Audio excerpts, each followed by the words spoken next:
औपनिवेशिक दौर से पहले अर्थव्यवस्था जीवन निर्वाह की सोच पर आधारित थी। बंगाल काश्तकारी अधिनियम 1885 ने लगान की दर पर नियंत्रण तो लगाया, पर अब वो हर व्यक्ति जिसके पास भूमि का पट्टा था वह भूमि स्वामी माना गया। भूमि अधिग्रहण अधिनियम 1894 और अन्य कानूनों के तहत भूमि का रिकॉर्ड, रजिस्ट्रेशन और ट्रांसफर शुरू हुआ। इस तरह से भूमि को निजी संपत्ति बनाया गया। आदिवासी इन प्रक्रियाओं से अनजान थे, ना उन्हें अंग्रेजी भाषा की समझ थी और ना ही कानून का ज्ञान। आदिवासियों में कभी निजी संपत्ति की अवधारणा ही नहीं थी। उनकी पारंपरिक भूमि व्यवस्था समुदाय आधारित थी। वे स्वयं को किसी निजी संपत्ति का मालिक नहीं बल्कि भूमि का संरक्षक मानते थे। इस अवसर का लाभ उठाते हुए गैर आदिवासियों ने अंग्रेजों के संरक्षण में आदिवासियों की जमीन पर कब्जा किया, जिससे आदिवासी लगातार भू स्वामित्व से वंचित होते चले गए।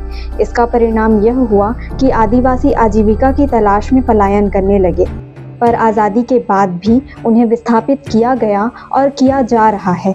याद रहे कि जब कोई आदिवासी समुदाय अपनी जमीन से विस्थापित होता है तो वह केवल अपनी जमीन नहीं छोड़ रहा होता, वह अपनी संस्कृति, पारंपरिक जीवन, पुरखों का ज्ञान और अपनी आदिवासी पहचान को भी खो देता है।